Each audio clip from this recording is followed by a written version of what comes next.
शागिर्द थे। असल वो बखर का था, यहाँ रोजी रोटी मिली तो वहीं आ गया, पुराने शहर में रहता था। तो वहां उसके साथ एक अजीब मामला था। वो जिस दुकान पे भी बैठता, सारी उम्र घर भी किराए का था, उसकी दुकान भी किराए की, और सारी उम्र ऐसी गुजरी। जिस दुकान पे बैठता था वो उस दुकान वो क्या करता था, वीरान दुकान ढूंढता था जिसकी दुकान किराए पे नहीं होती थी। गौरतलब बात है, अजीब बात बता रहा हूँ, ये मेरे देखे वाक्य हैं। वो हमारे पड़ोस में कोई 30 साल रहा, तकरीबन 30 साल रहा। वो वीरान दुकान लेता था। नामवर इतना था कि उस्ताद को आके दुनिया ढूंढती थी, चाहे वो गली के कोने में जहां बैठ जाए, इतना कारीगर था। वीरान दुकान ढूंढता था जिस दुकान को कोई नहीं लेता था, फिर लिखवाता था कि मैं इतने साल तक नहीं उठाएगा, वो खुशी से लिख के दे देता था, क्योंकि इसको तजर्बा था, उसको नहीं था। इतने और बड़े बड़े ताकतवर लोगों की गवाहियां डलवाता था कि कल को मुझे उठाएगा। क्योंकि मैं कैसे उठाऊंगा, मेरी दुकान किराए पे नहीं जाती, तू मुझे किराया दे रहा, इतने अरसे से मेरी दुकान बंद पड़ी है, मैं कैसे उठाऊंगा। कह रहे नहीं, वो तो मुझे उठाएगा, पता है मुझे। बड़े बड़े लोगों की गवाहियां डलवाता था, लिखवाता था, किराया देता था। इधर वो किराए पे बैठता था, चंद दिनों के पास उसके पास लोग आना शुरू हो जाते, ये दुकान दे। वो अगर 20 रुपए किराया देते, हम 30 रुपए देते हैं, हम 40 रुपए देते हैं, कोई कहे हम 50 रुपए देते हैं। अब उसका दिमाग बेचारे का तो वैसे हिला चेतरल गया, दिमाग तो हिलना था। वो इसको आके कहता कि मुझे इतने लोग दे रहे हैं। मैंने कहा मैंने तुझे पहले कहा था लिखवा के दो। अच्छा, ये चंद बार हुआ। जिस दुकान पे भी बैठता था, उस दुकान पे बैठते ही इसके साथ ये मामला शुरू हो जाता। अब ये राज किसी को पता नहीं था, ये राज है क्या इसका, इसके साथ क्या होता है, इसके साथ ऐसा क्यों होता है। उसने ना एक दफा ये राज एक बंदे को बताया, उसने मुझे बताया। बरह रास्त मैंने उससे बात नहीं हुई, लेकिन हमारा पड़ोसी था वो। एक बंदे को उसने राज बताया, हमारा एक रिश्तेदार था, उसको ये राज बताया और उसको कहा कि मेरे साथ ये राज है। उसने अब जो लफ्ज कहना, पहले मैं वो लफ्ज आपके सामने बयान करता हूँ। कहने लगा,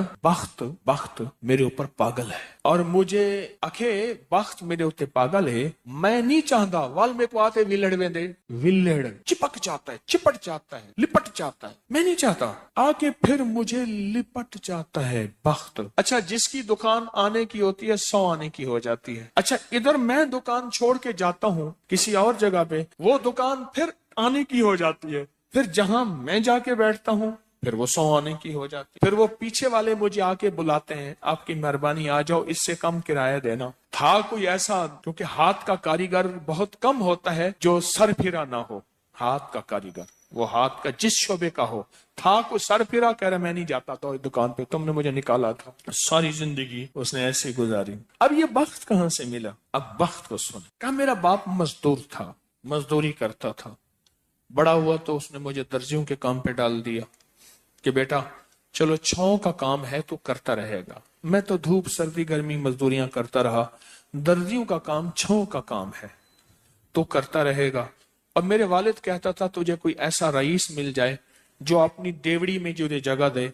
बाज रईस ऐसे होते हैं जिन्होंने मुस्तकिल दर्जी रखे हुए होते हैं, उनका हर वक्त कपड़े सिलते रहते हैं। कह रहे दुआएं देता था वालिद मुझे कोई रईस मिल जाए। क्या वालिद का हादसा हो गया, वालिद की टांग टूट गई।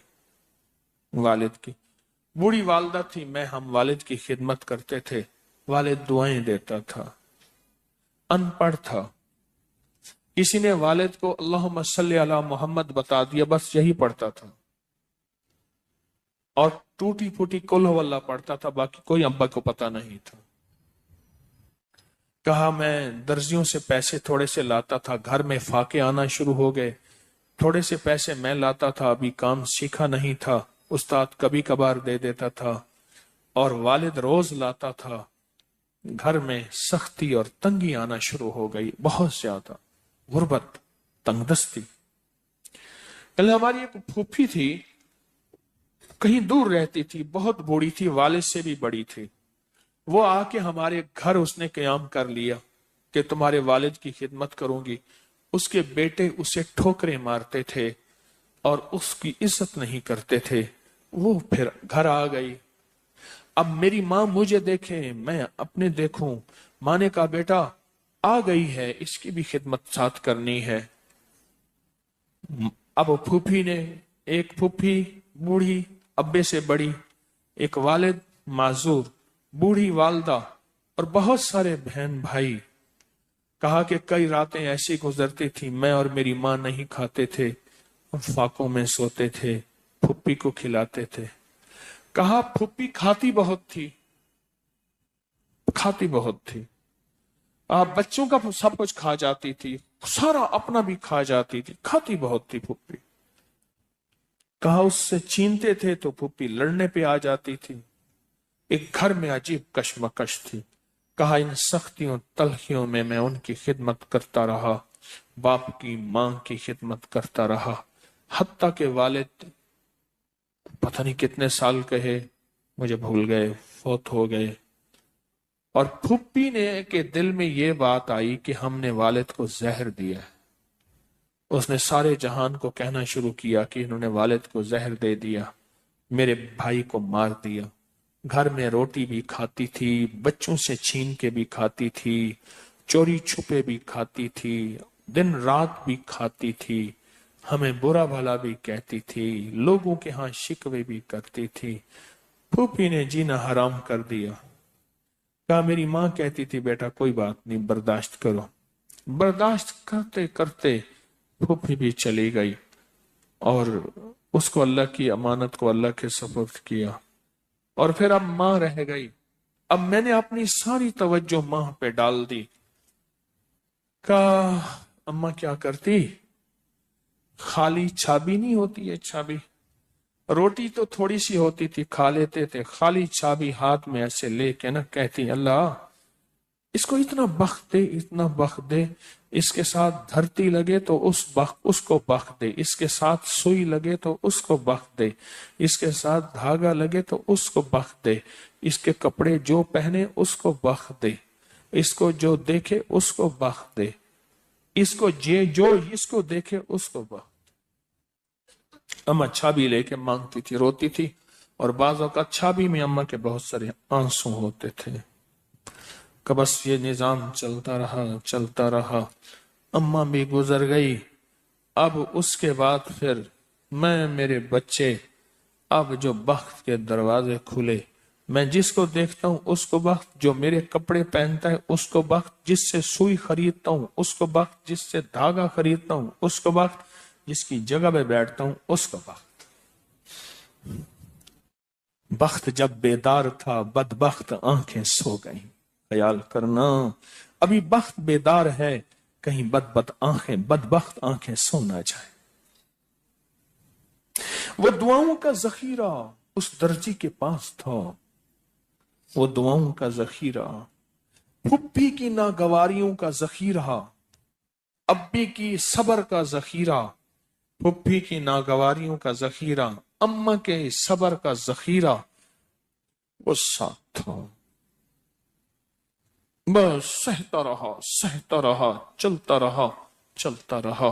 اللہ کے نامہ اعمال میں، اللہ کے نظام میں لکھا جاتا رہا. وہ تجھے کوئی دعائیں دے نہیں رہا، نہ دے، میرے نظام میں تو ان لوگوں میں ہے جن کے ساتھ دعائیں ملتی ہیں، جن کے ساتھ دعائیں لگتی ہیں، جن کے ساتھ دعائیں لپٹ جاتی ہیں. تو ان لوگوں میں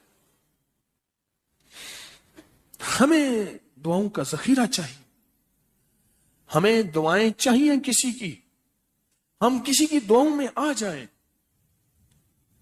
میرے حضرت فرماتے تھے نظر بد لگتی ہے نا کھا جاتی ہے، اس طرح اچھی نظر بھی لگتی ہے. تجھے کسی اللہ والے کی اچھی نظر لگ جائے، تجھے مرشد کی اچھی نظر لگ جائے، تجھے ماں باپ کسی درویش کی اچھی نظر لگ جائے، اور نظر تیرا کام بنا دے گی. جس طرح بری نظر کھا جاتی ہے، برباد کر دیتی ہے، اس طرح اچھی نظر آباد اور شاد کر دیتی ہے، مراد کر دیتی ہے. ان کو یہ میں نے عمل دیا تھا اور میں نے یہ اسی ایک ساتھی سے پڑھوایا، اور ایک یوں بھی کرتے ہیں، کرے یوں ہو گیا. کون ساتھ تھا ازبک سفر میں اور کون ساتھ تھا؟ یہ تھے. میں نے کیا عرض کیا تھا کہ یہ 40 دفعہ جو ہے دے رہا ہوں، اس کی تاثیر کیا ہوگی؟ 40 لاکھ جتنی، 40 لاکھ کی ہوگی. اور جس نے یقین کیا وہ بتا رہا ہے کہ کوئی زندگی کا خوف ہے، وہ رزق کا، وہ دولت کا، وہ دولت عزت جانے کا، وہ رشتوں کا، وہ صحت کا، وہ جادو کا، وہ بندش کا، کوئی دشمن کے حملے کا، کسی کوئی خوف ہے، بس 40 دفعہ پڑھا۔ یہ ازبکستان میں میرے ساتھ جو گئے تھے انہیں میں نے اس سفر کا تحفہ دیا تھا، اور میں نے یہ عرض کیا تھا ان سے کہ اللہ کے نام کی طاقت اور بھروسے میں کہہ رہا ہوں وَكَفَى بِاللَّهِ وَلِيًّا وَكَفَى بِاللَّهِ نَصِيرًا، کہ اس بھروسے پہ کہہ رہا ہوں، عرض کر رہا ہوں کہ جو 40 دفعہ پڑھے گا، ان حضرات کو میں نے یہ اجازت دی تھی 40، اس کو اس کی تاثیر کتنی ملے گی؟ 40 لاکھ کی، اور واقعی ہے ایسے۔ انہوں نے پیسے بھرے تھے